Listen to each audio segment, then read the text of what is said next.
भाग्य तो ओकर भी बा जेकर हाथ नहीं है बाटे मानो। बाटे तो फिर ई माने कैसे हमनी के ज्योतिष और कर्म के ई दोनों बीच के हमनी के मिलाप देखल के क्यों होखेला, ई थोड़ा बताई। ज्योतिष कथी करेला कि जैसे अगर अपने कोनो ज्योतिषी के पास गई नी, अपने कोनो कार्य कर रहल बानी, लेकिन उ कार्य में अपने के बार बार सफलता नहीं के होखत, ई भी देखत होके कर्म बहुत कर रहल बानी लेकिन ओकरा कर्म से ओकरा सफलता ना मिलेला, तो ओ चीज ज्योतिषी के गेट ढकढकावे के पड़ेला। ई हमरो पात्र से एगो हम कुंडली भी बनैले रहनी हम अपन। जी जी जी अब ई तो एगो ई रिकॉर्डेड भी हुई जी जी जी जी कि आज के डेट में कैसे ई आज ना अब एकर कुंडली के फल हमर बताएब तो ई अपने के ई रिकॉर्डेड ही बात रही सब। जी, जी, कैसे जी। कि ई आज ना ई 20 बरस 25 बरस के बादो खोजल जैते मिली। जी जी जी जी तो ई तंका देख के का बा ना बा थोड़ा हम बताई। तेमे कहाँ चक्र बा, चक्र के ऊपर ये सब बा ए जनकुंड अपन समय बोलल जाओ देख देते नहीं अभी तुरंत। यही में बटे न ऊपर ऊपर बटे में ए ला सब। ए हे अपने के वृष लग्न के कुंडली बा, तो अपने के कथी बा कि कोनो चीज में एगो और चीज अपना मन में कैसन रौरा के गुण बा कि डीपली जाए के सोचत होखे। जैसे कोई चीज कहता तो ओकरा भीतरी कथी बा आ शनि कथी करेला, शनि कुशाग्र बुद्धि बनावेला। जे कोई कह देलक उतना से संतुष्टि ना होई, जब तक रौरा के उ प्रमाणित ना करी तब तक वो व्यक्ति पर अपने विश्वास नहीं कर सकत।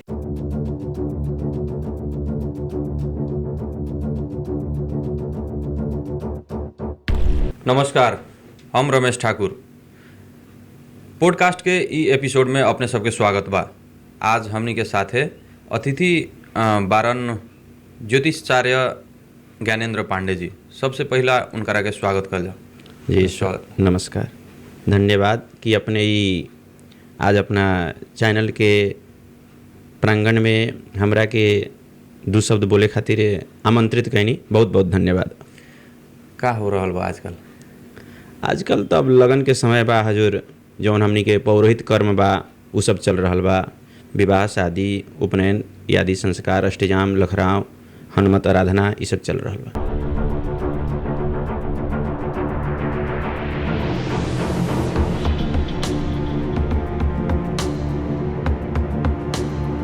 अपने के संक्षिप्त परिचय तंका बता दी ना, लोग जानो ना। मतलब ज्ञानेंद्र पांडे का हुवन, कहाँ से, मतलब उनकर घर कहाँ बटे, उनकर पढ़ाई के शिक्षा के अवस्था का है, थोड़ा लोग के भी तो जानकारी चाहिए ना। जी, हमार नाम ज्ञानेंद्र पांडे, गांव समाज में प्रेम सागर के नाम से लोग जानेला। शिक्षा दीक्षा के माने समझे कि शिक्षा लाइन में हमन के नाम ज्ञानेंद्र पांडे बा। अपने के घर ये कलैया उप महानगर पालिका 13 नंबर वार्ड बलिरामपुर, शिव मंदिर के जस्ट उत्तर साइड में। यहाँ भी हमारे जैसे अपने के यहाँ सरकारी हॉस्पिटल जौन बा, प्रादेशिक अस्पताल, ओकरा सामने जौन कलैया डेरी बा, डेरी के जस्ट पछाड़ी हमार अपने के ओम ज्योतिष कार्यालय कह के कार्यालय बा। शिक्षा के बारे में हजूर, जैसे हम अपने के गांव में 5 क्लास पढ़नी, अपना बलिरामपुर गांव में प्राइवेट स्कूल। ओकरा बाद में यहाँ आकर के दुर्गा मावी में SLC तक।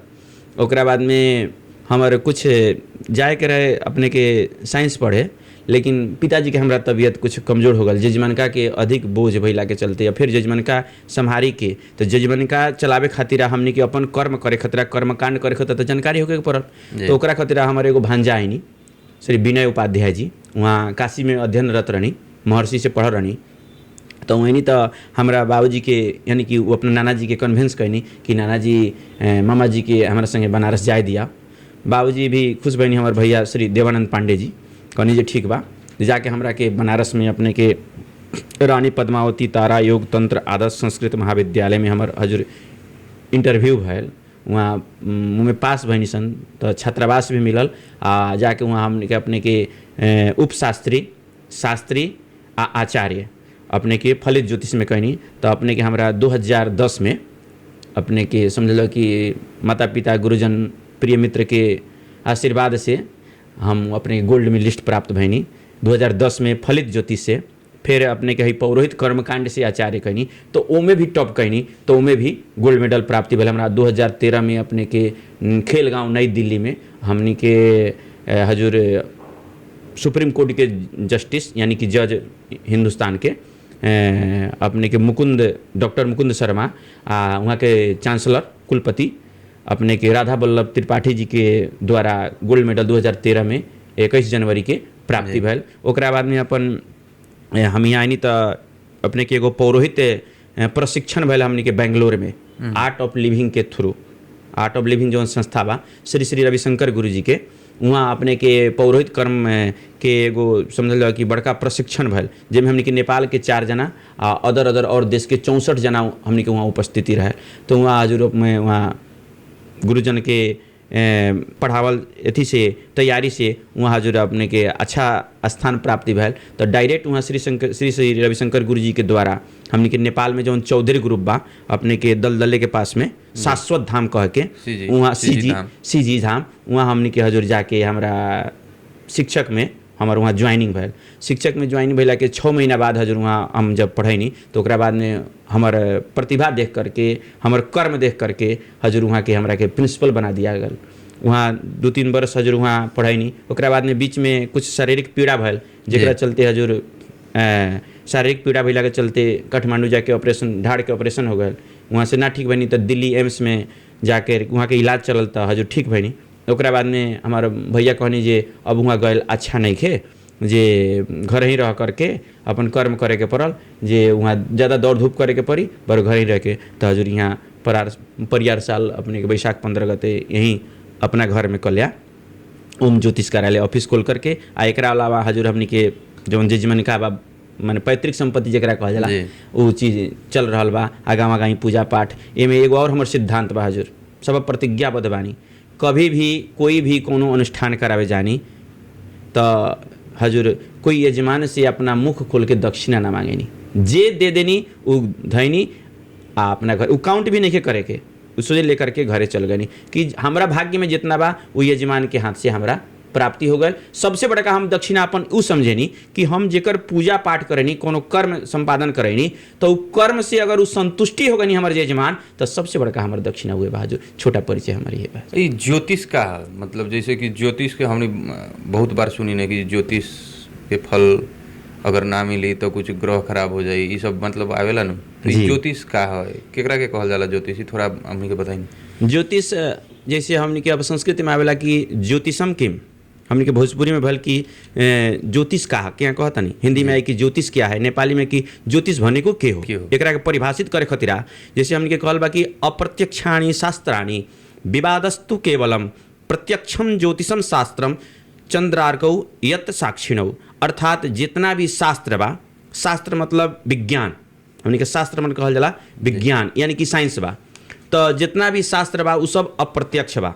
ज्योतिषम प्रत्यक्षम शास्त्रम, ज्योतिष कथी है एगो प्रत्यक्ष शास्त्र जमुना के काल विधायक शास्त्र भी कहल जाला कि जो सूर्यादि ग्रह के गणना क के कब समय का होई ओकरे के हमनी के ज्योतिष कहल जाला। आ ज्योतिष कथी है वेदांग, जैसे हमनी के 4 गो वेद बा, ऋग वेद, यजुर्वेद, सामवेद, अथर्व वेद। तो ये वेद के जवन अंग है वो 6 गो अंग बा जेकरा के हमनी के शास्त्र कहल जाला वेदांग, जेमे हमनी के ज्योतिष जवन है अपने के हमनी के वेद के नेत्र है। जैसे अंधा आदमी कुछ देख नहीं के सकत वैसे ही बिना ज्योतिष के इस संसार के बारे में, संसार में का चल रहा बा, का चले वाला बा, एकर बारे में जौन गणना करके बतावेला जौन शास्त्र, उस शास्त्र के ज्योतिष शास्त्र कहला। ज्योति मतलब प्रकाश, यानी कि हमनी के संसार में संसारिक जीवन के बारे में, आवे वाला भविष्य के बारे में, बीतल भूत के बारे में, आप वर्तमान परिस्थिति में का चल रहा बा, का आवे वाला बा, इस सब के घटना या सब चीज़ के जौन वर्णन करेला ओकरा के हमके ज्योतिष शास्त्र कहने से। आज ज्योतिष के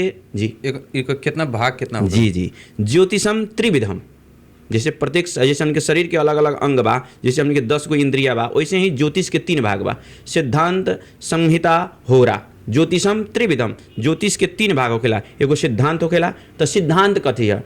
सिद्ध अंतः इति सिद्धांतः वादी प्रतिवादीभ्याम निर्णितो अर्थ इति सिद्धांतः। जैसे 2 आदमी के बीच में कोनो ऐसा कार्यक्रम चल रहा बा, कोई झगड़ा बा चाहे विवाद बा, वो विवाद जमना नियम से, कानून से, नीति से निष्पन्न कल जाला, समाप्त कल जाला, ओकरा के समझ के निर्मूल करल जाला, जमना के नाम है सिद्धांत। जैसे सिद्धांत से हमनी के पंचांग आदि के निर्माण भैल बा। जैसे अब पंचांग कथी है? तो पंचानाम अंगानाम समाहारः इति पंचांगः, जेकरा 5 गो अंग बा। कथी कथी बा?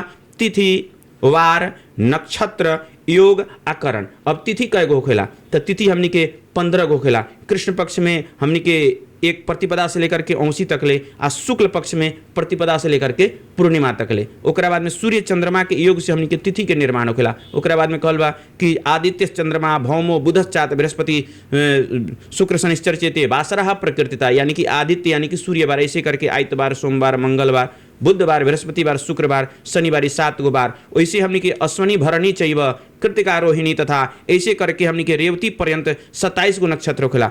एगो हमनी के उत्तराषाढ़ा आ श्रवण नक्षत्र के बीच में एगो अभिजीत नक्षत्र आवेला, जौन हमनी के प्रत्येक दिन दोपहर में मध्याह्न के समय में आवेला, ओकर भी गणना करल जाला। फिर अपने के 27 गो योग होखेला, 11 गो करण होखेला। उ 11 गो करण में अपने के 4 गो स्थिर करण होखेला आ 7 गो अपने के चल करण होखेला। ऐसे हमने के पंचांग के ऐसे फिर अपने आगल की सिद्धांत हो गए। ओकरा बाद संहिता, जैसे हमने के जैसे वर्तमान में इतना धूप काहे निकल रहल बा, कवना समय में बारिश हुई, कवना समय में का हुई, एकर गणना जौन करेला ओकरा के हमनी के संहिता कहल जाला, जौना से शकुन शास्त्र के ज्ञान होखेला। जैसे हमनी कहल बा कि माघ माह बहे पुरबाई त सरसों के माहू खाई।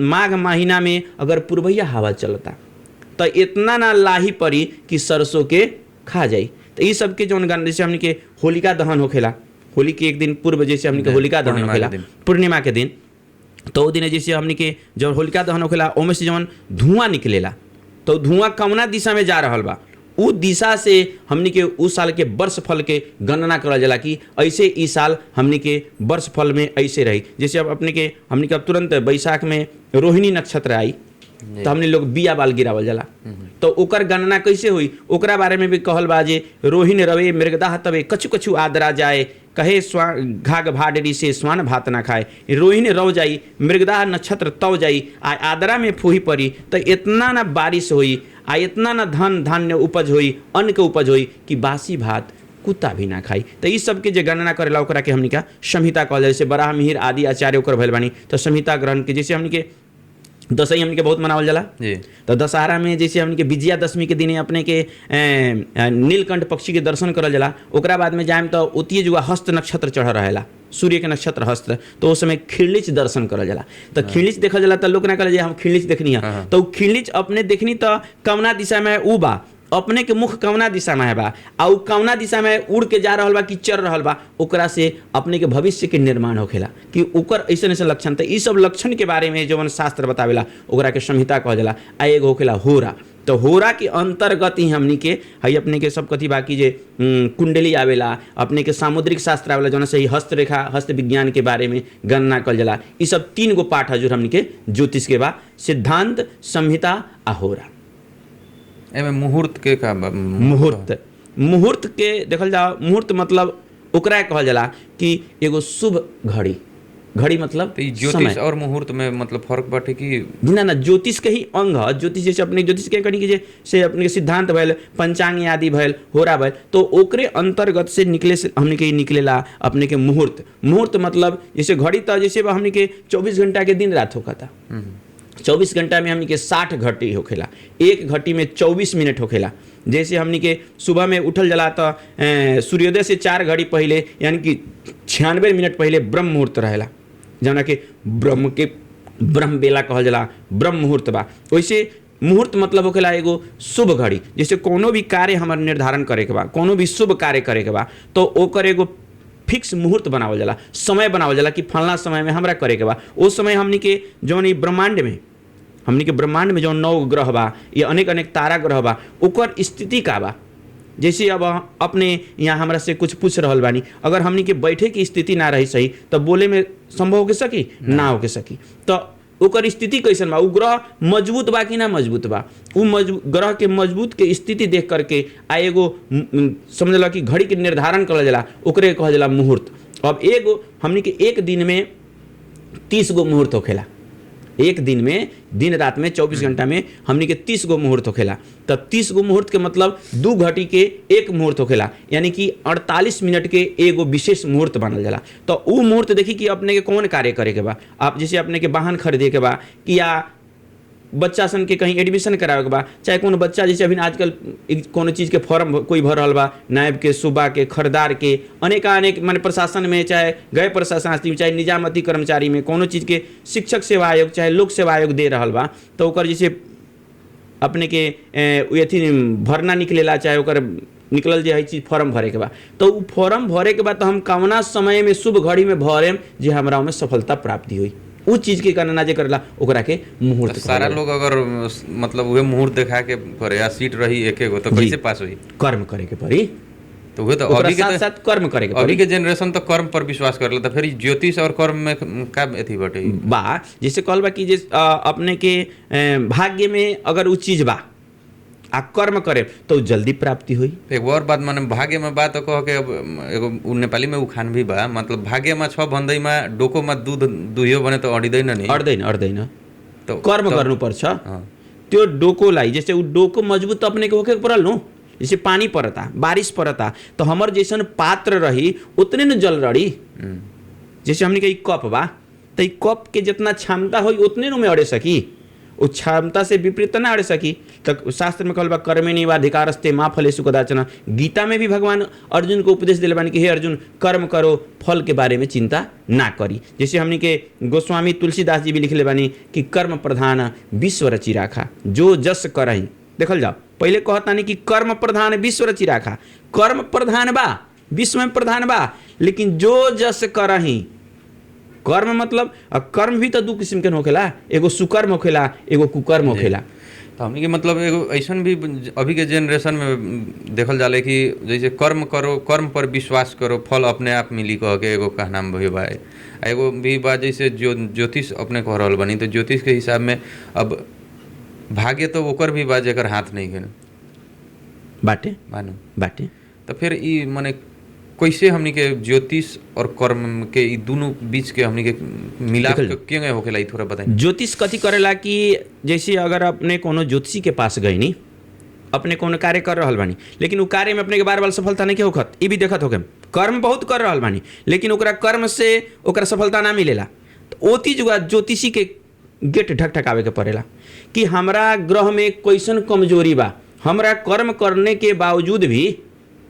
जैसे अब कोई आदमी के दे देनी, अपने खाने बनावे के दे देनी, ओकरा के सब तेल मसाला कोनो जैसे अभी लगन चल रहा बा, कोनो हलवाई के सब कुछ दे देनी, लेकिन उ तो कर्म करी, लेकिन ओकरा बारे में ओकरा सीप नहीं खे, ओकरा बारे में ओकरा ज्ञान नहीं खे जे केकर मात्रा कितना डलाई, तो भोजन खराब हो जाए कि ना हो जाए। तो उस चीज के देखल जाला कितना आँच में हम उ बनाए। जैसे हम आजकल तो भट्टी के चूल्हा नहीं चल रहा बा, चूल्हा के हम आँच कितना में बनाएम तो हमार मसाला पाकी। ज़्यादा मसाला ज़्यादा आँच करेम तो जर जाई, तो उ ज़्यादा चलावे के बा कि कर्म चलावे कम चलावे के बा, ओकर आँच कितना रखे के बा, एकर ज्ञान हमनी के ज्योतिष देवेला। ज्योतिष अपने के मार्ग प्रशस्त न करेला कि जैसे अपने के कोनो कर्म कर रहल बानी, लेकिन अपने के कर्म के अपेक्षा फल नहीं के मिलत। अभी जैसे एग्जाम अभी जैसे देखल जाओ कि आज 11 गते है ना, हमने के 12 क्लास के एग्जाम होखे वाला लख नहीं के होखत। अब देखी कर्म तो सब विद्यार्थी कैले बा, कहाँ परीक्षा दे सकता। ई कथी है? ई ग्रह के प्रभाव है। अभी देश के विडम्बना ऐसे क्या हो रहा बा, ई ग्रह के प्रभाव है। अभी जे हमनी के बच्चा के भविष्य बा, जे बच्चा के हमनी के आगे बढ़ा के ले जाए वाला बा, उ आदमी स्वयं आंदोलन में बा। काहे कि उ लोग भी चाह रहल बानू कि शिक्षा हमनी के सबसे बड़का ऊंचा कौन उठावेला? शिक्षा उठावेला। Education is light of life. विद्या धनम सर्वधनम प्रधानम, न चौरहार्यम न भ्रातिभाज्यम न राजहार्यम न च भारकारी, बेकृते वर्धते व नित्यम, विद्या धनम सर्वधनम प्रधानम। जे हमर आवे वाला भविष्य जौन हमन के कर्णधार बा, छोट बच्चा बा जौन 4 वर्ष से लेकर के हमन के 30 वर्ष तक ले 25 वर्ष तक ले जौन पढ़े वाला विद्यार्थी बा, वो विद्यार्थी के भविष्य के बारे में चिंतन करे खातिर जो हमारे शिक्षक लोग जाकर के आज ये समझी कि जाके हमनी के सरकार से मांग कर रहा बा, उसे हमनी के भविष्य ना, हमनी के विद्यार्थी के भविष्य में अगाड़ी जाई। तो इस सब के बारे में हमनी के राजनीतिक विशेष लोग के भी विचार करे के चाह समझे के पड़ल। तो उहे कर्म देखल जाओ, कर्म तो कर रहा बा, विद्यार्थी कर्म कैले बाजे हम परीक्षा दे हम, लेकिन ग्रह गोचर ऐसा ग्रह के विडम्बना बनल जो परीक्षा आज से नहीं होगा। ये कर्म आ ये ज्योतिष। तो ज्योतिष मतलब प्रेडिक्ट कर सकता कि ना कि कहिया ले चली आंदोलन? जी कर सकता। ओकरा खातिर गणना करे के पड़ी कि हमनी के गणना जैसे हमनी के आंदोलन के शुरुआत कवना घड़ी में भेल, क्या कहनी मुहूर्त, तो कवना मुहूर्त में रौरा कैले बानी, वो मुहूर्त के प्रभाव तो पड़ेला नु। जैसे देखल जाओ हेमे लगाए अपने तो ओकरा काजल कहाई, आ हियाँ लाग जाई तो करीखा हो जाई। तो आँख में लागल तो सुंदरता वृद्धि भैल, मुख में लागल तो अपने के सुंदरता के तो खराब हो गए। तो उ चीज़ के गणना करके देख के समझदारी करके जे हम कवना समय में कौन चीज़ के मांग करें। जब अपने के हम घरे आईनी कुछ मांगे, मान के चलिए सपोज दैट हम पंडित जी बानी, हम अपने के यहाँ आईनी आ अपने तरफ स्वयं कुछ ना रही तो हमरा का दे, हम बनिया देख के न डांडल जाला। हम पंडित बानी तो हमरा में उ चीज़ गुण होके के पड़ल कि जजमान कथी होला, जजमान फूल ह, फूल फुलाई तबे तूरे के मिली। आ कहीं हम पंडित बानी या जजमान के घेटवे तूर देनी, अभी कोनी धरत तबे तूर देनी, तो का जजमान हमरा के दी। तो बनिया देख के डांड करल जाला, देखी स्थिति, देखी सिचुएशन, देखी कैसन बा, ओकरा बारे में तब पर करे तब न कुछ होई। लेकिन एपरा पर हमनी के सरकार के भी समझदारी करे के पड़ल, सोचे के पड़ल कि आज वो अपने तो कुर्सी पर बैठल बानी, लेकिन आज हमनी के बच्चा के, जौन बच्चा अभी तैयारी कर लेबा एग्जाम के तैयारी कर ले बा, आ उ आज के एग्जाम के डेट सर गल न हजूर, तो एक बात जरूर ध्यान देवल जाई जे ओकरा परीक्षा पर कुछ असर पड़ेला। जमुना अनुरूप तैयारी से हमरा आज है फला सब्जेक्ट बाकर तैयारी कैले बानी, आज ई सब्जेक्ट टर जाला तो कुछ ना कुछ ओमे हजूर प्रभाव पड़ेला। तो ये कर्म तो करता, लेकिन कर्म के साथ साथ ओकर भाग्य की भी सहयोग के पड़ल। अपने साथ जैसे अपने कोनो एग्जाम देवे जात होके, अपने से देख करके कोनो विद्यार्थी लिखी उ पास हो जाई, ओमे अपने से कहीं ज्यादा ओकर मार्क्स आ जाई, अपने कम आ जाई। का कर्म तो रौरो करता नहीं, कर्म वो करता, लेकिन ओकर आगे मार्क्स ज्यादा आवे के कारण है भाग्य। भाग्यम फलति सर्वत्र न च विद्या पौरुषम। हमारा शास्त्र ज्योतिष शास्त्र कहला हजूर कि भाग्यम फलति सर्वत्र न च विद्या पौरुषम। भाग्य के आगे कौनो परुषता विद्वता कोई काम नहीं के। अभी हमनी के कल्या में, चाहे हमनी के नेपाल में एक से एक विद्वान बानी जेकर चरण के धूल बराबर हमनी के कोनो कीमत नहीं खे, लेकिन वो लोग पड़ल बानी। काहे पड़ल बानी? भाग्य नहीं के सपोर्ट देत। होतम कपालम त देतम भोपालम। है कपार में रही तो हजूर अपने के ईश्वर अपने के जरूर दिहन। कोई आदमी कम परिश्रम करेला ओकरा जरा फल के प्राप्ति होखेला। जैसे अभी देखल जाओ बहुत लोग कृषि कर्म के लिए रखा, गहूँ मसूरी बोले रखा, सब कोई खाद पानी बराबरे देले हुई क्या देले, कम बेसी देले बा क्या देले बा। केकरो खेत में ज्यादा बाली हो गए आ केकरो खेत में बाली कम हो गए। हर एक चीज में कहल जाए तो ज्योतिष के प्रभाव पड़ेला एकदम बा। अपने एकरा के स्वीकार करी ना। आज अपने जैसे बड़ा सुंदर हमने के PSR पॉडकास्ट बा कैसन, तब पी अपने के देखल ना कितना सुंदर। जैसे सबसे पहले पी बा, पी मतलब प्रकाश, स से संसार, माने पी से प्रकाश करी, स से संसार। आ अपने के आर के माध्यम से कथी बा, अपने के नाम भी बा सुंदर, रमेश, रमाधन ईशः रमेश, यानी कि रमा का जो स्वामी है, रमा का जो पति है वो रमेश है। तो सब चीज के अंतर्गत हजूर कुछ ना कुछ रहस्य छुपल बा, ओकरा के जाने के पड़ल। जे ना जानी कहाँ से कही। अब इतना शुरू करिए देनी तो ये बाद में हमनी जाके कहाँ तक जा सकेला हमनी। अब इतना कहिए देनी तो तंगा हमनियों के बारे में प्रेडिक्ट कर दी तो अपने के फिर रिकॉर्ड हो रहल बाटे। जी कोनो बात नहीं खे। जैसे देखल जाओ कि ओकराला ओकर एगो कुंडली बनेला, जैसे एगो जन्म कुंडली होखेला, एगो प्रश्न कुंडली होखेला। जे जन्म कुंडली यानी कि जन्म के समय जो निर्धारित समय बा ओकरा हिसाब से कुंडली, आ एगो प्रश्न कुंडली कि इतना बजे हम प्रश्न कैली एकर हमर का आगे जा रहा बा भविष्य, ओकरा बारे में चिंतन करके गणना करके आ तब बतावल जाला। हर एक चीज के मतलब मैथमेटिक्स बा जी, उ सब के ज्योतिषीय गणना करे के पड़ी। जैसे हमने के 9 ग्रह बा नु, तो कौन ग्रह के स्थिति कहाँ बा, वो मजबूत बा कि कमजोर बा। जब तक अब हम कितनो हमरा घर में अथाह संपत्ति कुछ भरल बा, हमरा द्वार पर कोई आई नहीं, हम उठ के जाए में असमर्थ बानी, द्वार पर कोई मांगे आवता नहीं, तो हम उनका के देवे सके ना देवे सके। कोई जब पद में रही तबे ना कुछ करी, बिना पद में रहले तो कुछ ना करे सकी। तो ग्रह के मजबूती डिग्री देखल जाला। जैसे हमने कि 1 अंश से लेकर के 30 अंश तक ले होखेला, तो कौन कितना डिग्री में बा, ओकर कौन अवस्था बा। 5 गो अवस्था होखेला, बालक, कुमार, युवा, वृद्ध, अमृत। तो मृत अवस्था में रही तो ग्रह कुछ ना करे सकी।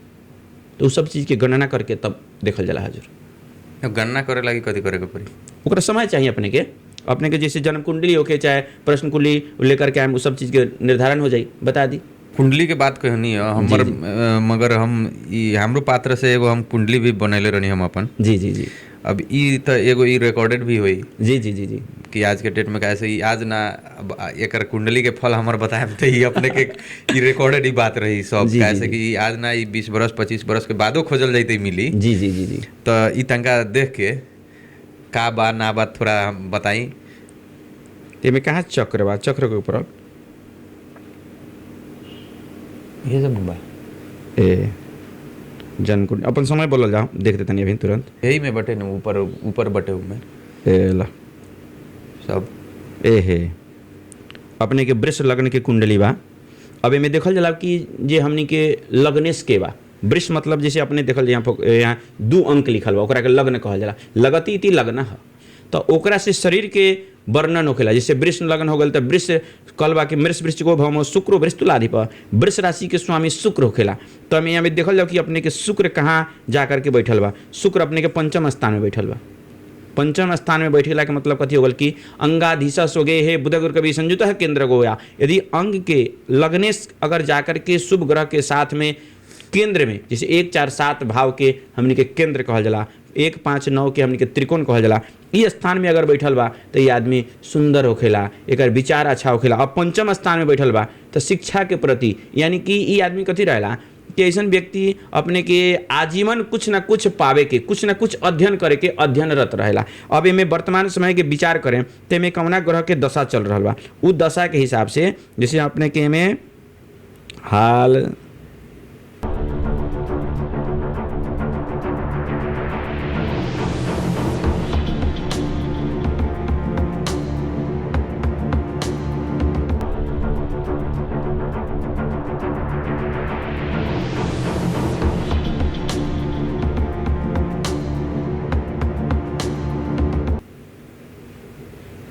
बृहस्पति के अपने के अंतरदशा चल रहा बा। शुक्र के महादशा में बृहस्पति के अंतरदशा चल रहा बा। तो अपने के शुक्र ग्रह कहाँ बा 5म स्थान में बैठल बा। तो 5म स्थान से अपने के संतान के विचार होखेला विद्या के विचार होखेला मान सम्मान के विचार होखेला।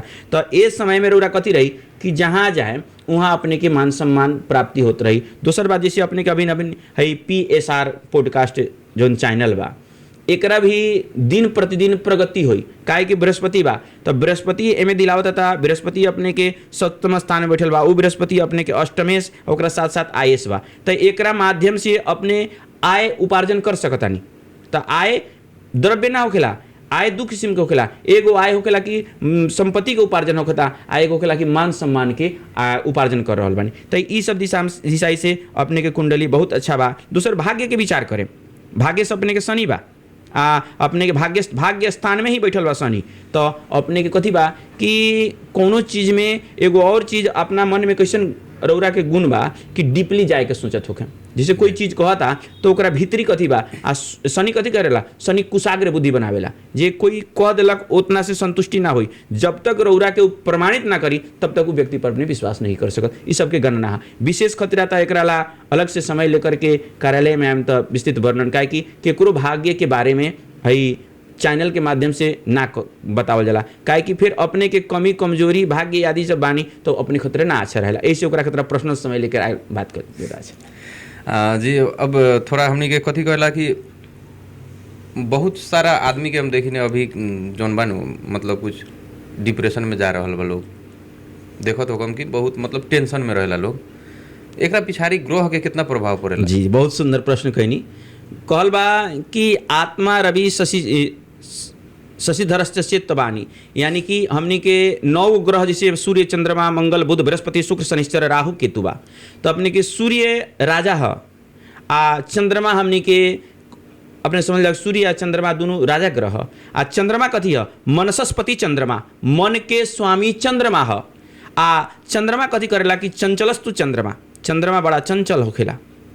तो उस चंद्रमा के कुंडली के हिसाब से ये आदमी काहे डिप्रेशन में जा रहा बा एकरा खतरा चंद्रमा के विचार करल जाला कि चंद्रमा अपने के कुंडली में जैसे अपने के कुंडली में अपने जैसे अपने खोलल कुंडलिया में देखा होता कि एगो खंड 12 गो खंड रहेला जमुना के अपने के 12 भाव जरा कहल जाला अपने के प्रथम भाव द्वितीय भाव तृतीय भाव चतुर्थ भाव। तो एमे तनका अब देखल जाइए अपने फोकस करल जाइए पर कैमरा के जैसे अपने के 12 गो भाव बा 12 भाव बा नु प्रथम भयल द्वितीय भयल। तो प्रथम से हमनी के शरीर के विचार होखेला ओकरा वर्ण के विचार होखेला द्वितीय से वाणी के विचार होखेला कि अगला के बोली विचार कैसा रही तृतीय से अपने के भाई बंधु के भाई बहन के विचार होखेला चौथा से सुख के विचार होखेला वाहन आदि के विचार होखेला अपने के पंचम से विद्या के पुत्र के मान के सम्मान के विचार होखेला। षष्टम से ओकरा शत्रु के मामा के मातुल के विचार होखेला। सप्तम से जैसे लड़का बा तो पत्नी के विचार होई, आ पति बड़ा लड़की बा तो ओकरा पति के, आ लड़का बा तो पत्नी के विचार होखेला। अष्टम से आयु के, नवम से अपने के भाग्य के, दसम से कर्म के, आ एकादश से आमदनी के,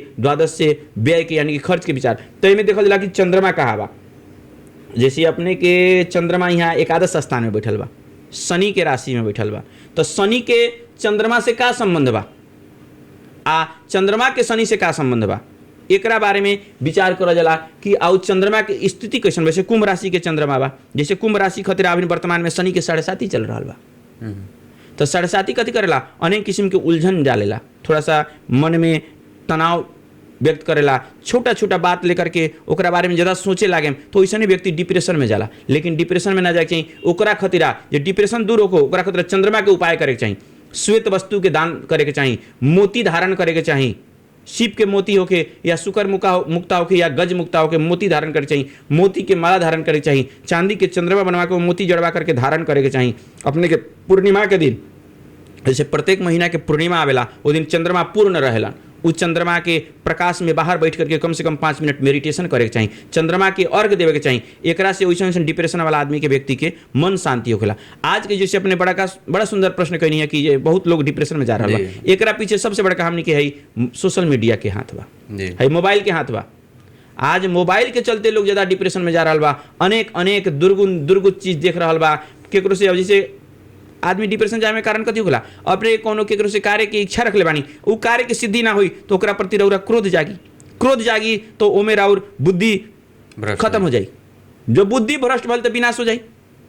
तो रौरा तो सोचे के कौन सही बा कौन गलत बा, कौना में गुण बा कौना में अवगुण बा। जैसे अपने के हम सब काम कहीनी अपने के हित बानी, ठीक बानी, अपने कोनो ऐसा कार्य आयल जौन हम ना करी तो हमरा से नाराज हो जाए, नाराज हो जाए तो हमारे सब कहे। जैसे कोई विद्यार्थी बा, कोई टीचर पढ़ा रहा बानी, 1 से लेकर के 100 तक ले अंक लिख देनी, आ ओमे 1 अंक गलती लिखा गल बा, विद्यार्थी के 1 से 99 तक ले सही ना लौकी, ओकरा गलती लौकी।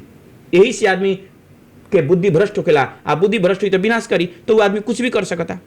तो एक खतरा मन एवं मनुष्यानाम कारण बंधम अक्षयो, मन ही बंधन के मोक्ष के कारण बा। तो मन के एकाग्र करें तबे जाके रहो संतुलन बनी, आ संतुलन जले ना बनी तले रौरा कुछ नहीं कर सकते। तो एकरा पीछे सबसे बड़का चंद्रमा, हमनी के ग्रह गोचर के हिसाब से चंद्रमा के ध्यान देवल जाला कि वो व्यक्ति के चंद्रमा कोई इसी से मान के चली कि घर के व्यक्ति कोई डिप्रेशन में जा रहा बा, अवला के दवाई करता लेकिन ठीक नहीं होखत, ओकरा से कोनो ज्योतिषी से सलाह करे के चाहिए, जाए के चाहिए कि गुरुजी बतावल जा कि एमे का कल जा सकता। तो ओकरा खातिर अपने के यही बताइए देनी कि चंद्रमा के उपाय करे के पड़ी, ओकरा से कुछ अच्छा हुई, आ धीरे धीरे अपने के ओकरा साथ साथ कुछ व्यायाम भी करे के चाहिए। अभी देखल जाए तो हमनी के मतलब अभी तुरंत 1-2 घटना भी घल जैसे सबसे बेसी अभी के टीनेज होके या मतलब 9 वर्ष से लेके लगभग 18 वर्ष 9 वर्ष से लेकर 60-70 वर्ष के आदमी तक के भी हमनी के आत्महत्या करे के एगो आत्महत्या देख रहल बनी, जे सुसाइड कर ली, विष सेवन करके चाहे ई समय भी ग्रह के प्रभाव बाटे कि जी बहुत होखेला। ई कौना कारण से हो रहल बाटे, काहे से दिन प्रतिदिन हमनी देख रहल बनी बढ़ रहल बा ई चीज। एमे देखल जाओ कि आत्महत्या होके के पीछे कारण कथी है, जेकर आत्मबल मजबूत नहीं है, अपने के आत्म कमजोर हो गल तब शरीर के नष्ट करे के जा रहल बानी। लेकिन आत्महत्या ना करे के चाहिए। आत्महत्या जे करेला ओकरा सदगति ना होखेला, ओकरा दुर्गति होखेला। साधारण देखी ना, आज हम आत्महत्या कैनी, हमर माता पिता के छुए के ना मिली, प्रशासन जाई, हॉस्पिटल में आई, चीर फाड़ हुई, सामने पहले शरीर के दुर्गति हो रहल बा, ओकरा बाद में तो ओकरा कहियो मोक्षे ना मिलेला। अपने भागवत में देख ले हम धुंधकारी नाम करके, जवन इतना बड़ा विद्वान के बेटा रहे लेकिन कुकर्म कैलक, आत्महत्या भइल, ओकर पत्नी सब ही ओकरा के वध कर देलक, ओकर शरीर के नष्ट कर देलक। अब समझी कीजिए ओकरा उपरेत हो गल। बाद में गोकर्ण महाराज जी के द्वारा भागवत पुराण कथा श्रवण भयल, तब जाके ओकरा मुक्ति मिलल। तो जे आत्महत्या करेला, ई नया जनरेशन के अपने के हम चैनल के माध्यम से विशेष आग्रह करतानी कि कभी भी आत्महत्या ना करे के चाहिए, कर्म करे के चाहिए। मगर ओकर कारण कथी है? ग्रह जी ओकर कारण बा ओकर ग्रह दशा जब बिगड़ जाला, जैसे अपने के लग्न आ सप्तम आ अष्टम आ तृतीय, ई 4 गो भाव के विचार करा जाला कि ई भाव के जब स्वामी आव में जौन बैठल बा ग्रह, एकर स्थिति जब खराब हो जाई, जैसे अपने के पापक ग्रह के साथ होकर युति हो जाई, जैसे चंद्रमा के अपने के शनि के साथ में युति हो गल, चंद्रमा के अपने के राहु के साथ में युति हो गल, तो ऐसन जब होई तो ओकरा अपने के मानसिक संतुलन बिगड़ जाला। कौन आदमी आत्महत्या करेला? जेकर मानसिक संतुलन बिगड़ जाला, जेकरा सोचे के कौन ठीक बा कौन बेठीक बा ई चीज जे ना सोच सकेला, उहे आदमी आत्महत्या करेला। लेकिन आत्महत्या करेला ओकरा कहियो सुदगति ना होखेला। लेकिन एमे जैसे अब आत्महत्या अनेक किस्म के होखेला, जैसे कोई पॉइजन खा लेलक, कोई फांसी झूल गल, तो एमे एकरा पीछे कारण रहेला।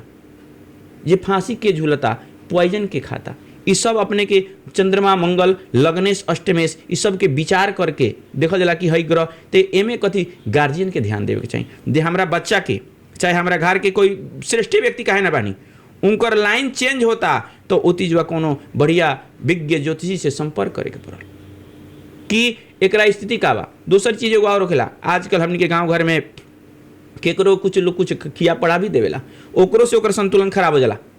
जैसे आजकल विवाह, नया विवाह परिपाटी जब चल रहा बा, विवाह हो जाता तो बच्चा ससुरारी गईनी तो ऐसा ना लोग कुछ रचना रच के कुछ खिया पिया देवेला कि अपना बाप तारी के ना सेवा करी, बाप तारी के देखबे ना करी, जौन कुछ रही जौन ओकरा ससुरारी प्यारी हो जाए। होखे लगा ये सब जी, एकदम होखेला। एकरा पीछे बहुत बड़ा रीजन देखिए, गांव घर में एगो साधारण पहले गाय भैंस के अगर दूध नहीं देत तो लोग लेके जात लखन नून पड़वावे, लौंग भी बहुत लोग पड़वावे। ए विषय में अपने के नाना जी बहुत बड़ा विज्ञ रहनी। अपने के नाना जी एकरा बारे में खाली नून हैंगा छू दी या पड़ दी तो गाय भैंस लागे दूध देवे। अच्छा, वो में हमनी तो ज्योतिष तंत्र विधा में भी आवल, मगर ई जौन हम अपने के कहनी है न, ई आत्महत्या के पिछाड़ी के रीजन का है? मतलब ई ज्योतिष जौन मतलब अपने के क्या ज्योतिष प्रेडिक्ट कर सकेला का? जी, निर्धारित रहेला। ई तो मृत्यु निर्धारित रहेला कि कौन व्यक्ति कैसे अपना शरीर के त्याग करी, देह के त्याग करी। लेकिन ओकरा खतिरा अपने के ग्रह गोचर के सुधार करल जाला। ग्रह गोचर के सुधार करें तो में बहुत हद तक ले मने अपने समझी कि जो ठीक कल जा सकता। लेकिन ओकरा खतरा कोई विज्ञ व्यक्ति से संपर्क करें तब ना, जब अपने के बाल बच्चा चाहे अपने घर के कोनो आदमी बा, ओकर रास्ता भटक रहल बा, गाड़ी के ब्रेक फेल हो गल बा, ब्रेक खराब हो गल बा, तो ब्रेक ना बनवाएम तो कहीं जाके ठोक दी नु, तो ओकरा पर ध्यान देवल जाला। आ एमे मेन अपने के चंद्रमा के प्रभाव रहेला। चंद्रमा के चलते आदमी आत्महत्या करेला कि चंद्रमा के स्थिति कहाँ बा, उ ग्रह कैसे जा रहल बा, कि उ ग्रह कमजोर हो गल बा कि पापक ग्रह के साथ में हो गल बा, ओकर कौन उपाय करें जेकरा चलते सुधार हो सकता। लेकिन आत्महत्या न करे के चाहिए। और सुधार करेला कथी कर सकेला आदमी? चंद्रमा के उपाय करे के चाहिए। चंद्रमा के जो सफेद वस्तु के दान करी, चंद्रमा के ओम सोम सोमाय नमः या ओकर वैदिक मंत्र के जप करी या करवाई, ओकरा रिलेटिव ओकर अनुष्ठान करी, ओकर वस्तु ओकर रत्न होकेला मोती, चंद्रमा के रत्न धारण करवाई या मोती के माला धारण करवाई, चंद्रमा के मेडिटेशन करी, मून मेडिटेशन करी, चंद्रमा के अर्घ दी, सफेद वस्तु के दान करी, सोमवार के दिन कोनो देवी के मंदिर में जाकर के दर्शन करवाई, ये सबसे कंट्रोल होखेला। तो फिर जब अपने ही कहनी है कि सब चीज निर्धारित बा जी, तो इतना कुछ करते हुए भी रुक कैसे? जब आदमी के मृत्यु निश्चित बटे जे ई टाइम में ई कारण से ऐसे मतलब देह त्याग करी तो निश्चित बानो? जी, निश्चित रहेला।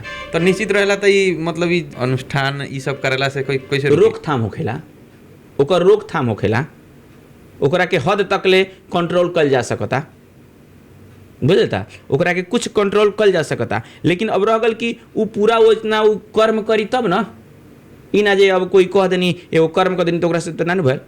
जब तक उ पूरा कंट्रोल ना होई तब तक ओकर उपाय करे के पड़ी, तब जाके सही होई। अब ओमे होखेला कि जैसे अपने के बड़का बड़का ऋषि महर्षि से एगो मामा जी रानी बक्सर के बहुत बड़का संत अपने के हरिद्वार से स्नान करके आवत रहनी, बीच में एक्सीडेंट हो गए, देह के त्याग हो गए। तो कथी बा कि कुछ व्यक्ति होखेला कि अपना भौतिक शरीर के, ये हमने के जौन पंच तत्व से बनल शरीर बा, ये भौतिक शरीर के जब बुझेला कि देखल जा दो किस्म के हत्या होखेला। एगो शरीर के अपना समझला कि जे ये पूरा दुनियादारी से, जैसे मान के चली कि जे मन में भावना आ गल बा कि हम आत्महत्या करें, दुनियादारी छोड़ ना दी, दुनियादारी से कोनो संबंध ना राखी, अपन भगवान के भजन में, भगवान के कीर्तन में, भगवान के सत्संग में मन लगा दी ना, राउर जीवन सही हो जाए, मार्ग बदल जाए, ओकरा प्रति जौन आत्महत्या के मन में विचार आयल बा ओकरा से रोड साइड हो जाए। लेकिन जे ना करी ओकरा के रोके सकी? कर्म तो करे के चाहिए। अब भाई कप बा हजूर, एकरा के हम उठावे खाली प्रयास करें आ जब तक ना उठाएम तले उठी ना उठ एकरा के उठावे के पड़ल, तो कर्म करेम ओकर उपाय करेम तबे जाके न कुछ होई। तो उ चीज तो लोग विश्वास ना करेला। पहले ज्योतिष पर लोग बहुत विश्वास करे, आजकल कैसन हो गल बा कि कुछ कुछ ऐसन ज्योतिषीय हो गल बानी जेकरा चलते लोग के ज्योतिष पर से विश्वास उठ गल बा। लेकिन फिर भी देखी हमनी के जितना तिथि मिति सब ज्योतिष के निर्धारण करने पर चल रहा बानी, सब कोई करके लेके चलते नहीं चलते, तब कैसे ज्योतिष झूठा हो जाई। रगल कि अब लोग कुछ कुछ होखेला जे ओकरा के आडंबर बना ले बा, पेशा में लाग गल बा, ओकरा चलते नुकसान बा। ने कहनी है तो ई तो वास्तव में बहुत लोग के का नाम बाटे कि ज्योतिष लोग डर के बिजनेस करेला लोग का मतलब पहले डेरवा दीजिए ई ग्रह बा उ ग्रह के दशा चल रहा बा यही से करल जाओ, तो वो से भी मतलब बहुत लोग अभी ज्योतिष के पास ना आवेला। मगर फिलहाल अभी जो देखल जाए तो अभी बहुत ऐसा काम बिना कुछ आदमी बा कि ज्योतिष से सलाह लेले बिना भी ना करेला लोग। जेकरा प्रति झुकाव रहेला, आस्था रहेला, विश्वास। ज्योतिष सबसे बड़का चीज कथी है, एगो विश्वास के चीज है, विश्वास करे के पड़ल। विश्वासो फलदायक है रक्षति इति विश्वास है। जेकरा पर विश्वास ना करे, कोई डॉक्टर के पास गई नहीं आउ डॉक्टर औरा के मेडिसिन लिख देनी, आउ डॉक्टर पर और विश्वास ना रही तो मरीजी के दुख ठीक ना होखेला। तो ई डर के बिजनेस ना बा, ई कथी बा कि ना कहनी कि जो कुछ कुछ हमार ऐसन ज्योतिषी लोग बानी कि आडंबर बना करके जेकरा चलते पूरा ज्योतिषी के ना होखेला कि एगो आलू सर गल तो सब आलू के सरा रहल बा। तो वैसे करके ई समझी कि एगो बहुत विडम्बना बा कि अदकल गगरी छलकत जाए। भोजपुरी में कहावत बा एगो कि अर्ध कुंभम शब्दम करोती, आधा घैला पानी रहेला तो छलकेला और आवाज करेला, जौन भर रही उ ना छलकी। तो जेकरा नॉलेज नहीं खे, जेकरा ज्ञान नहीं खे, उ झूठे आडंबर सब कोई ज्योतिषीय बन गल बा, सब कोई कुंडलिये देखता, लेकिन ओकर गणना पहले उ ग्रह के बारे में जानकारी होके पड़ल नु। तो जब स्वयं रउरा कुंडली देखता नहीं तो राउर अपन समस्या समाधान कर ना ली, अपन समस्या समाधान करी ना। तो ओकरा खातिर जाने के पड़ल, विज्ञ होके पड़ल कि कौन ग्रह के कैसन स्थिति, कौन ग्रह के लक्षण कथी बा, वर्ण कथी बा, ओकर वेद कथी बा, ओकर सिद्धांत कथी बा, ओकर दिशा कथी बा, ई सब चीज के निर्धारण करके जाने में तब न फलादेश करम। तो राउर फल आदेश देना, फल के बारे में आदेश देना, फलादेश। तो जब रउरा स्वयं ठीक ना रहे, हम सुधरेंगे तब न जग सुधरेगा। तो वैसन वैसन ज्योतिषी लोग बानी जिनका ज्ञान न बा, आ उ चीज बता रहा बानी कि हम ज्योतिषी बानी, हम हई बानी तो हऊ बानी, उ ज्ञान देव तो उनकर तो फल तो घटी ना। तो लोग तो अब केकरो घर जाई आ आडंबर फरियादी कि तोहर हई ग्रह बा हऊ ग्रह बा, उ डर के मारे करे उनका फल के प्राप्ति ना मिली। तो उनकर तो स्वयं नॉलेज नहीं है, तो दूसरा का फल निर्धारण करे, दूसरा का ज्ञान दे। हम वो अपने सही रहती तो घरे घरे घूमती, अपने स्वयं मूल्यांकन करी ना। जेकरा पास ज्ञान हो जाई वो दूसरे ठन घूमे जल्दी जल्दी जाई ना, जाई बिना बोले ले ना जाई। तो इस सब चीज के विचार करके हजूर अपने तेहिंगा अब अच्छा ये ज्योतिष विधा में तंत्र विधा में का फर्क बाटे? बहुत सारा देखी न तंत्र विधा, जैसे प्राय दसई के समय में हमने देखे के मिलेला कि तंत्र विधा के भी मतलब लोग तंत्र विधा से पूजा प्रयोग करावेला, लोग खसी बलि कथी बलि लोग चढ़ावेला। देखल जा हमनी के तीन गो विद्या होखेला, एगो मंत्र विद्या, एगो तंत्र विद्या, एगो यंत्र विद्या। मंत्र विद्या वो हो गल जौन वेद मंत्र के द्वारा, जिससे गणपति जी के मंत्र बोलेगा तो ओम गणानंत वा गणपति हवामहे, तो ये मंत्र विद्या हो गल। कुछ कार्य मंत्र के द्वारा निर्धारित कल जाला। एगो तंत्र विद्या कथी है, जैसे हमनी के ब्रह्मा के मुख से जौन वेद निकलल ओकरा के मंत्र विद्या कहल जाला।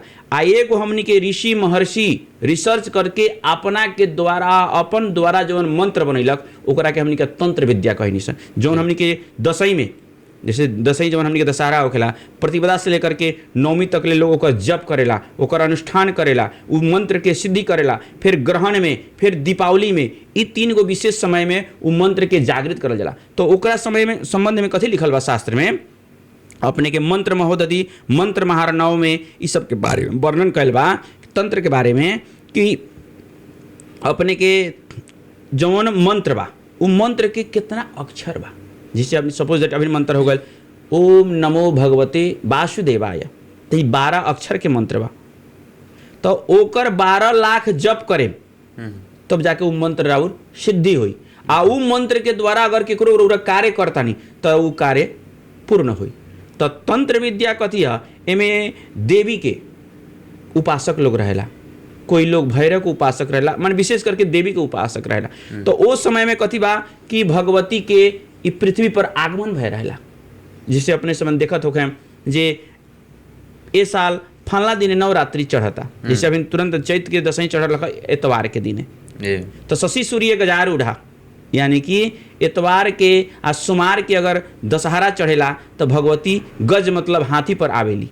तो ओकरा बारे में यानी कि उस समय नवरात्रि पीरियड में भगवती के इ भूमंडल पर इ भूलोक में विशेष आगमन रहेला, विशेष अंश रहेला। तो केकरो जैसे अपने के आज इ पॉडकास्ट के अंतर्गत जौन हमन के PSR जौन हमन के चैनल बा, एमे आज हम आयल बानी, तो एमे आयल बानी तो अपने तो अपन जिज्ञासा रख सकता नहीं नो, हमरा से पूछ सकता नहीं नो, तो ओती जरा और जिज्ञासा के हल होई आ ऊपर ज्यादा केयर करी आदमी, तुरंत ओकर समझी की समस्या के समाधान हुई।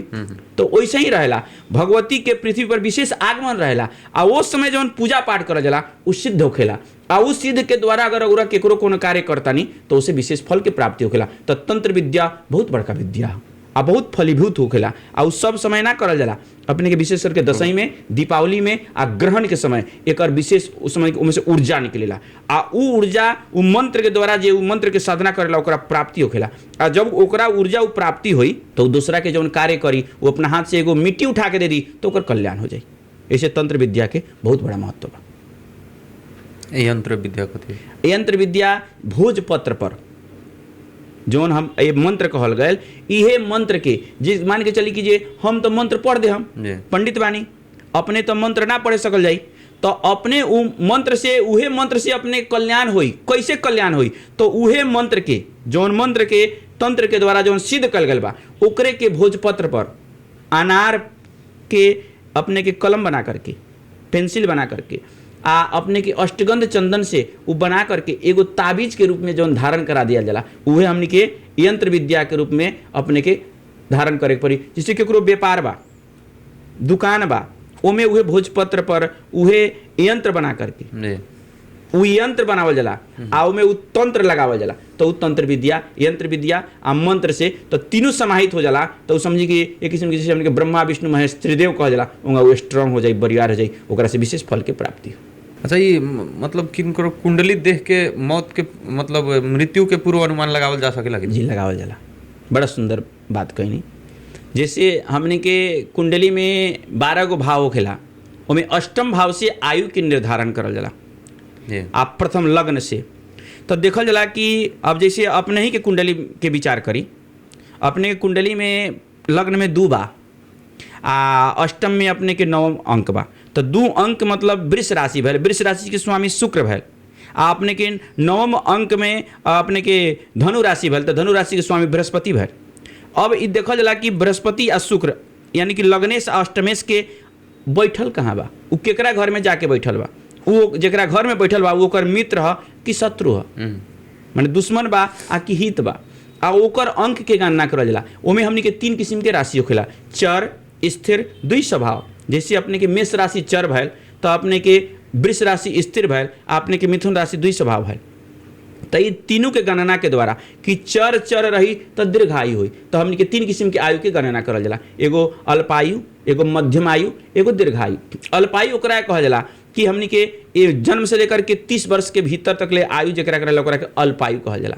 30 से 60 के बीच में ले जा जाला ओकरा के मध्यम आयु कहल जाला आ 60 से ऊपर अधिकम वो 100 भी हो सकता, 90 भी हो सकता, 110। आजकल तो कलयुग में उतना लोग हमनी के आयु बनावल बा 120 वर्ष 5 दिन, लेकिन उतना दिन लोग भोगे नहीं कर सकत। एक समझी कि एक भाग ओकर खत्म हो गई बा, यानी कि 80 तक ले जात लोग चल जाता। तो ई चीज के निर्धारण करल जाला उ दोनों के द्वारा कि इनकर आयु कितना हुई। जैमिनी सूत्र में हमनी के वर्णन बा, ओकर सूत्र होखेला कि एगो केंद्रायु गणना होखेला। उस सूत्र फॉर्मूला अपने के जे केंद्र के अंक के गणना करके ओमे अंक रहेला, ओकरा से मल्टीप्लाई गुना करके फिर अपने के सूर्य के लग्नेश की स्थिति कहाँ बा, उ कहाँ बैठल बा, आ उ शुभ ग्रह के साथ में बा कि पाप ग्रह के साथ में बा। ओकर अंक अगर शुभ ग्रह बा तो ओमे ऐड होखेला, आ ओकर अगर अंक कम बा माने पाप ग्रह के साथ बा तो ओकर अंक में घटावल जाला। एकरा से आयु के निर्धारण होखेला। फिर ओमे अब अपने के कथी बा कि सूक्ष्म पूरा समय होखे के पड़ल, जे कुंडली बनवावतानी ओमे सूक्ष्म होखे के पड़ल। लेकिन कलयुग में कथी बा ई चीज ना कहल जाला, ऐसे लोग हताश हो जाला। ऐसे अल्पायु, मध्यमायु आ दीर्घायु के वर्णन करल जाला, लेकिन ओकर अनुमान लगावल जा सकता, निकालल जा सकता, दिन पूरा फिक्स ना बतावल जाला। ऐसे ही ऋषि महर्षि के पहले ही से शुरू से आदेश बा, काहे कि ऐसे ऐसे कुछ आदमी डिप्रेशन में चल जाला जी, ओ के चलते वो चीज़ ना बतावल जाला, लेकिन सोझे अल्पायु, दीर्घायु, मध्यमायु, जैसे 12 वर्ष बालक के बालारिष्ट योग कहल जाला। 4 वर्ष माई के पाप, 4 वर्ष बाबूजी के पाप आ 4 वर्ष स्वयं के पाप, जमुना के बालारिष्ट कहल जाला। कोई भी बच्चा खतरा 12 वर्ष तक ले विशेष अरिष्ट के वर्णन करे वाला शास्त्र में। तो ओ समय के ग्रह के गणना करके विचार करके जे कोनो ग्रह अगर कमजोर बा तो ओकर उपाय कर देला से ओकर दीर्घायु होला। जैसे मान के चली कि केकरो आयु कम बा लेकिन उ रोग से ग्रसित बा आ मरण तुल्य हो गल बा, तो ओकरा ला भी उपाय बतावल गल बा। महामृत्युंजय आदि अनुष्ठान करके ओकर रोग से निवृत्ति करल जाला। आज के युग में दवा दुआ दोनों के जरूरी बा। डॉक्टर जे बानी वो ईश्वर के दूसरा रूप बानी, तो दोनों खाली एक एगो चीज पर निर्भर रह जाए तो वो आदमी आगाड़ी ना बढ़ सकेला। तो आयु के निर्धारण करल जाला, लेकिन वर्तमान समय के परिस्थिति देख करके वो चीज कोड भाषा में अल्पायु, मध्यमायु और दीर्घायु के वर्णन करके कुंडली में लिखा जाला। अच्छा, जैसे अपने के पास में अब कैसन कैसन समस्या सब लोग लेके जाला उ? ऐसे हजूर हमनी के पास में केकरो विवाह नहीं के होखत, कोई कन्या के विवाह नहीं के होखत, चाहे लड़का के विवाह नहीं के होखत, आ चाहे अगर विवाह हुई तो कवना दिशा में हुई, कब तकले हुई, ऐसा।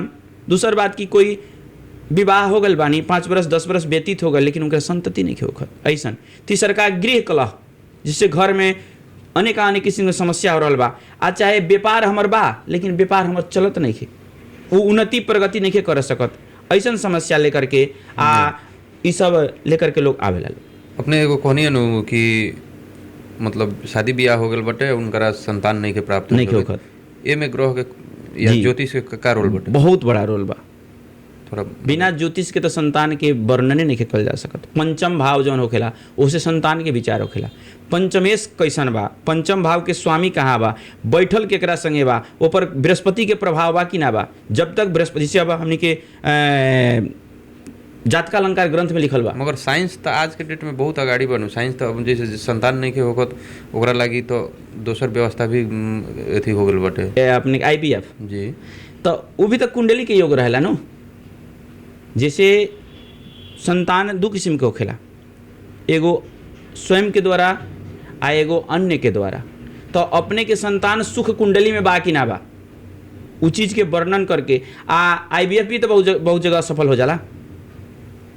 उमें रौरा संतान के योग रही तबे सफलता प्राप्ति होई, अगर संतान के योग ना रही तो कदापि कथम अपने के हो सकत। तो ओकरा खतरा योग देखे के पड़ला कि राउर कुंडली में पंचम स्थान के मालिक या बृहस्पति मेन सबसे बड़का फैक्टर होखेला में बृहस्पति के प्रभाव। बृहस्पति कैसन बानी, जैसे अब देखल जाओ कितना सुंदर बात कहनी कि संतान के विचार बा। जैसे अब कहल बा कि कुंभ क्षेत्र पंच पुस्त दनु, कुंभ लगन के कुंडली बा, अपने के पंचम स्थान में तुला लगन के कुंडली बा, कुंभ राशि के अपने के पंचम स्थान में बा, ओमे शनि बैठल बा, तो व्यक्ति के 5 गो पुत्र होई। लेकिन वर्तमान परिस्थिति में आज के युग में अधिक संतान कैला के कोनो जरूरी नहीं है। सानो परिवार सुखी परिवार हमने के नेपाली में उखान बा, ये छोटा परिवार सुखी परिवार। तो जैसे 2 गो संतान हो गए वो लोग ऑपरेशन करा देता, तो वहाँ तो कुंडली अपने के ज्योतिष विषय गौण हो जाला। लेकिन वहाँ कथी हुई कि जितना हुई वो संतानें उत्पन्न हुई, कन्या उत्पन्न ना हुई। ये सब चीज़ के जैसे मकरे तेरे आत्मजा, अगर मकर राशि बा में मंगल चंद्रमा बैठल बा तो उनका 3 गो पुत्री हुई। केकरो ना देखें केकरो पुत्री होकरा, केकरो पुत्र होखेला। तो उ सब गणना अपने के उ पंचम भाव के द्वारा होखेला आ बृहस्पति के द्वारा होखेला। अच्छा, अपने लंग आयल कोनो ऐसन घटना याद बा जे मतलब अपने सोल्व कैले हो कोनो ऐसन टाइप? जी, हम अभी उस समय बनारस में ही शास्त्री में अध्ययनरत रहनी। एगो दिल्ली के टीचर रहनी, वहाँ के संतान ना होते रहे। उनकर कथी बा कि हाई एक्सीडेंट हो गए रहे, हाथ टूट गए रहे। डॉक्टर कथी कहनी वहाँ अपने के BHU हॉस्पिटल में कि एमें स्टील लगावे के पड़ी। वो नहीं तो एगो गुरुजन कहनी जे एगो विद्यार्थी हमर बानी, विद्यार्थी देखानी हमरा के नेपाल नरेश कहेलो, नेपाल के भैला से नेपाल नरेश काहे कि उस समय हमनी के नेपाल के सरकार भी ज्ञानेंद्र राजा रहनी, तो नेपाल नरेश कहेलो। तो गुरुजी बोलैनी या कुंडली देखैनी, तो उनकर कुंडली देखनी तो उनकर मंगल बहुत खराब रहे आ राहु, जेकरा चलते एक्सीडेंट होखेला। अब वो कुंडली देखनी या हम कहनी कि गुरुजी एमे हम प्रयास करें तो लेकिन सफलता हमनी के मिल सकता अतः हम प्रयास कर जाला तो उनका खतरा 27 दिन के अनुष्ठान हम कहनी अपने के महामृत्युंजय आ संतान गोपाल के जप सौभाग्य इतना भल कि हजूर वो पहले कच्चा बैंडेज लगेले रहलन डॉक्टर आ उ कच्चा बैंडेज से ही उनकर हाथ ठीक हो गए स्टील भी ना लगावे के पड़ल आ उहे पीरियड में ईश्वर के कृपा हम हजूर ना कहम जे हमरा चलते हो गए ईश्वर के कृपा मंत्र के प्रभाव वहाँ के श्रीमती गर्भवती रह गई आ ठीक 9-10 महीना पश्चात उनका सुंदर पुत्र के प्राप्ति भल तब से हजूर मंत्र पर इतना विश्वास हो गए अभी हम शास्त्री में अध्ययनरत रहनी तो और भी जिज्ञासा बढ़ गल कि इस शास्त्र के अध्ययन करे के पड़ल तो ऐसा ऐसा चीज़ होखेला लेकिन रह गल कि रौरा जेकर पूजा करता नहीं अनुष्ठान करता नहीं रौरा कितना सात्विक बानी अगर हमार आहार सही ना रही हमार बिहार सही ना रही तो हम केकरो पूजा करें तो का हमार कल्याण केकरो कल्याण होई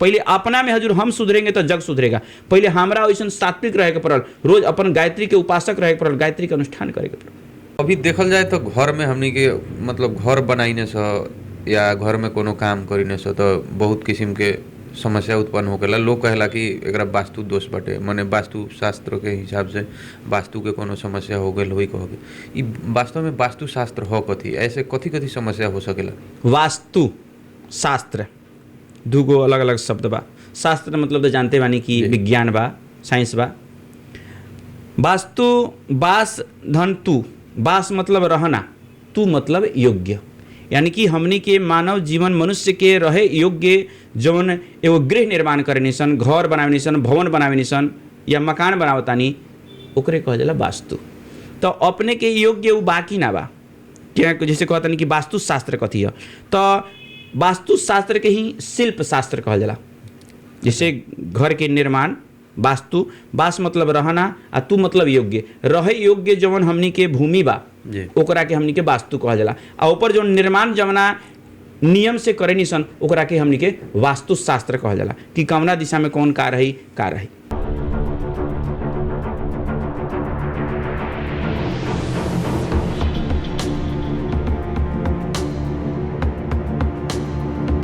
तो घर बनावे क्रम में हमनी के दिशा कैसे मतलब जो हाँ ई दिशा में ई रहे के चाहिए ई कैसे मतलब जैसे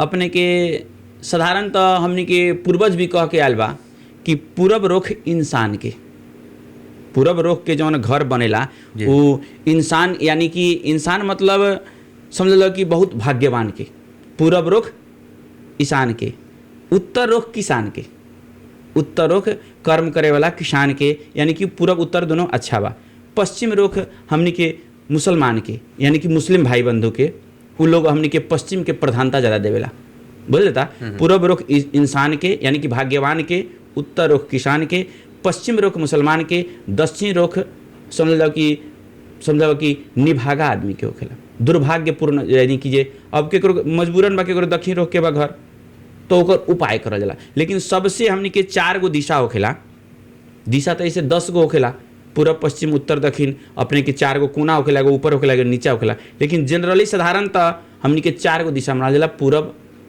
पश्चिम उत्तर दक्षिण ओमे हमनी के पूरब दिशा के कोनो रुख बा घर बा तो ओकरा के सर्वश्रेष्ठ मानल गल बा ओकरा से कम तनका हमनी के उत्तर के मानल गल बा ओकरा से कम हमनी के हिंदू सनातन धर्म में पश्चिम में मानल गल बा लेकिन हमनी के मुस्लिम भाई बंधु खतिरा पश्चिम रुख के ज़्यादा प्रधानता देवल गल बा आ वैसे दक्षिण दिशा के हमनी के सबसे कमजोर मानल गल बा सबसे कमजोर पक्ष। मान ली दक्षिण दिशा ही अब जमीन के मतलब बनावटे वैसे कि दक्षिणे दिशा हो जी जी जी तो वैसा आदमी कथी कर सकेला अब जैसे अपने के मेन प्रवेश द्वार तो दक्षिण हो जाई भीतर अपने ओमे के अपने के पैसेज चेंज कर सकता नहीं पैसेज चेंज करके ओमे अपने के पूरब पश्चिम जैसे अपने के दक्षिण से एंट्री कहनी तो ओमे अपने के पैसेज जब ऐसा नहीं बनाए तो अपने के घर पूरब आ पश्चिम रुख के हो जाए ओकरा अलावा अब ओकरा के दक्षिण दिशा में बा लेकिन ओमे तो दोष हो गए तो दोष के हमनी के समाप्ति कैसे करें ओकरा खतरा हमनी के मुख्य द्वार पर स्वस्तिक के चिन्ह बनवावल जाला मछली के चिन्ह बनावल जाला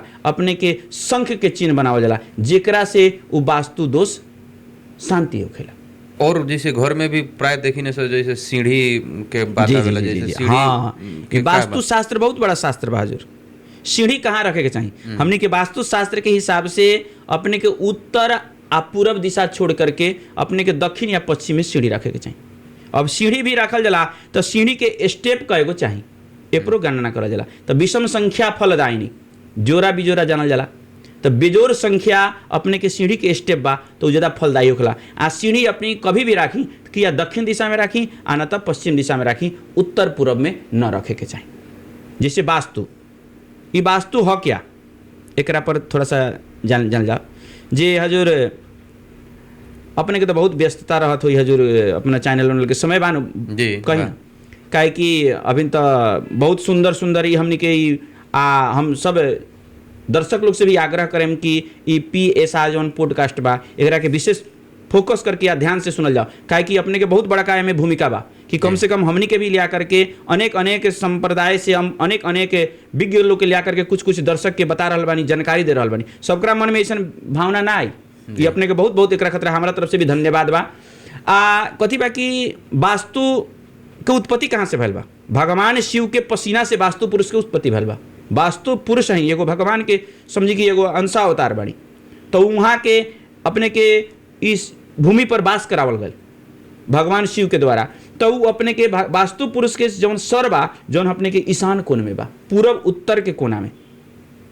तो पूरब उत्तर के कोना में भइला के चलते पूरब उत्तर की तरफ सीढ़ी ना बनवावे चाहिए। काहे कि उस दिशा में अगर सीढ़ी रखा था नहीं तो वास्तु भगवान के सर पर लात रख के अपने ऊपर जाए, ऐसी सीढ़ी ना रखे चाहिए। और उनका पैर अपने के हो गल नैऋत्य कोना में, पश्चिम दक्षिण कोना में, यही से ओने कारी हमने के अपने का सीढ़ी बनावे के चाहिए। वैसे ओने ही अपने के शौचालय बनावे के चाहिए।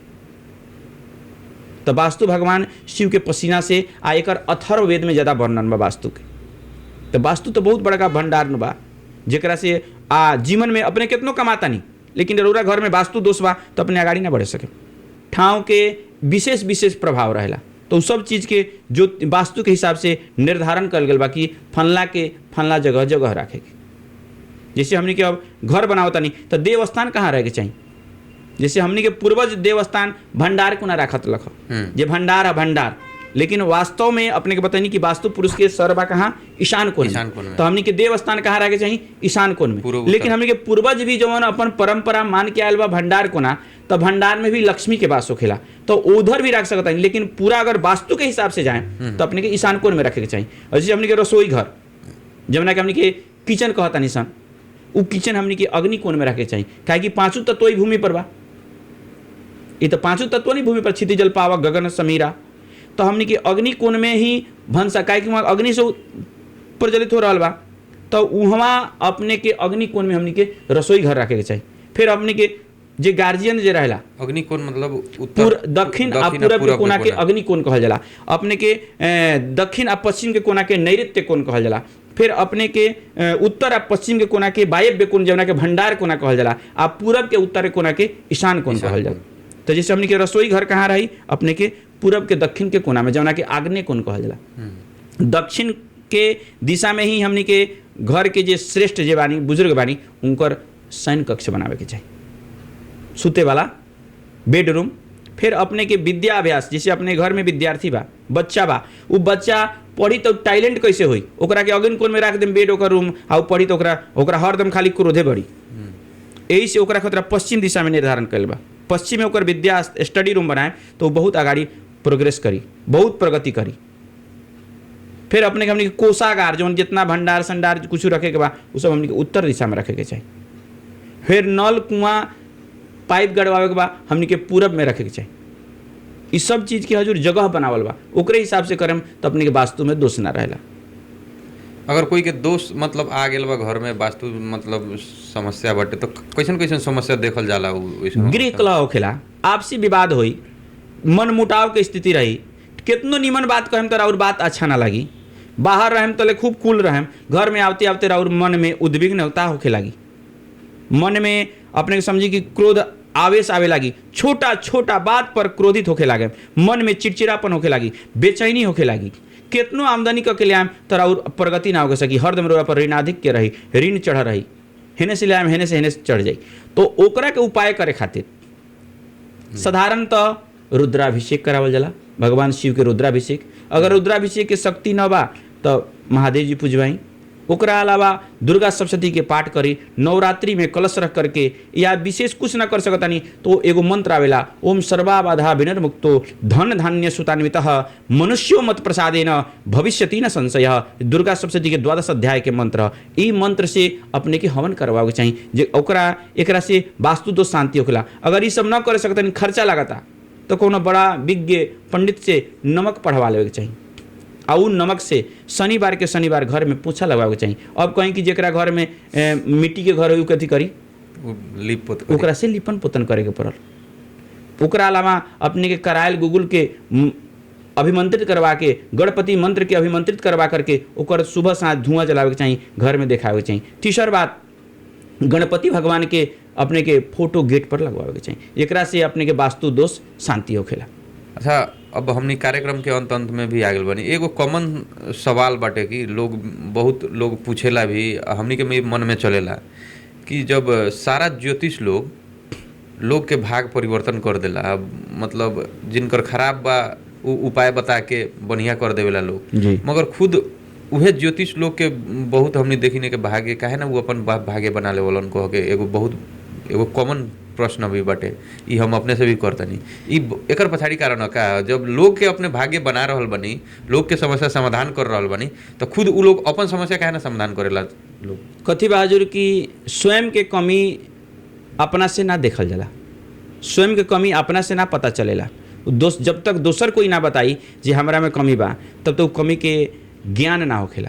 आ शास्त्र में कथी बा, ऋषि महर्षि के एगो वचन बा कि स्वयं से अपन कुंडली ना बनावे के, स्वयं से अपन कुंडली विचार ना करे के, काहे कि बिनु गुरु से ज्ञान ना होखेला। यही से अपना से जे श्रेष्ठ बानी उनकरा से संपर्क करके अपने से जेकरा के पूजनीय समझतानी उनकर आदेश लेकर के आ उ उपाय करे तो ज्योतिषी के भी कल्याण होखेला। स्वयं से ना देखल जाला। देखले होखे हम दिया के 4 ओर अंजोर रहेला, लेकिन दिया के नीचे अंजोर वो अपना से ना करे सकेला, दोसर दिया बारी। अब समझत होखे हम कि यानी कि स्वयं से अपन निराकरण नहीं कर सकत जब तक दूसरा के माध्यम से ना है। अगर स्वयं से हम निराकरण अगर कर लेम तो हजूर केकरो तर कोई ना जाई। यही से एगो परंपरा ऋषि के महर्षि के परंपरा बनावल बा कि जब तक रौरा दूसरा के माध्यम से राउर कल्याण ना होई तब तक रौरा भी दूसरा के कल्याण करे के ना चाहे। ओकर उदाहरण साधारण दिया हो, आ दिया मतलब ज्योति, आ उहे ज्योति से ज्योतिष बनल बा। यही से दिया 4 ओर अंजोर करेला लेकिन नीचा अंजोर ना करे सकेला। तो स्वयं के अज्ञानता, स्वयं के कमी कहल बा, निंदक नियरे राखिए आंगन कुटी छबाए। राउर मित्र जे रही हजूर राउर कमी कमजोरी ना बताई, राउर जे शत्रु रही उहे राउर कमी कमजोरी बताई, तो ओकरा से आगाड़ी बढ़ल जाला। ऐसे मतलब एकर अर्थ कथी भल कि अपना से अपन स्वयं गणना करे के इस शास्त्र में वर्णन नहीं कि अपना से स्वयं अपर गणना ना करे के, अपना से श्रेष्ठ बानी चाहे अपना के जे पूजनीय बानी उनकरे से गणना करी आ जे उपाय बताई उ अपन उपाय करें तो अपनों को कल्याण हो, ज्योतिषियों को कल्याण हो, काहे ना हो। बवल के काम प्रकाश करे के, जैसे अपने के न्यूज़ चैनल बा तो अपने काम बा लोग के नया नया चीज़ बतावे के, जानकारी देवे के, सुनावे के, तो अपने वो चीज़ कर रहल बानी। आ स्वयं जब बवल जब बढ़ेला तो अपने आप प्रकाश करेला तो लोगों का नाम दे ले बा बवल। जैसे आज हमरा के अपने के कार्यक्रम में बोलैनी, 2 शब्द बोले कि हमरा के मौका देनी, एकरा के तो बहुत बहुत धन्यवाद बा। आ साथ साथ ई बा कि कम से कम अपने के चैनल के माध्यम से है लोग के बहुत के मन में जिज्ञासा रहला कि वास्तु कथी है, ज्योतिष कथी है, आत्महत्या लोग काहे करता, ये सब चीज़ हो रहा बा। लेकिन लोग पूछे तो नहीं सकत, लोग सोचते कि पंडित तर जाम तो दक्षिणा लागी। लेकिन आज अपने के चैनल के माध्यम से लोग के फ्री में सुने के मिल रहा बा, ऐसा और भी भविष्य में सुने के मिली। ऐसे हम आग्रह करें कि अपने के चैनल के विशेष फोकस करके लोग के समझे के पड़ल, ध्यान देवे के पड़ल। आ अपने के चैनल पर अगर केकरो कुछ जिज्ञासा बा तो पर कुछ पूछ सकता है, कमेंट कर सकता है, जान सकता है। समय देनी ओकर लागी बहुत बहुत धन्यवाद। फिर अगाड़ी भी हमने ठाकुर जी के, रमेश जी के जौन हमरा के समय देनी एकरा खातिर बहुत बहुत मुरी जकरा के ठंडुक कहल जाला, यानी कि सहृदय से बहुत बहुत धन्यवाद बा। जय धन्यवाद।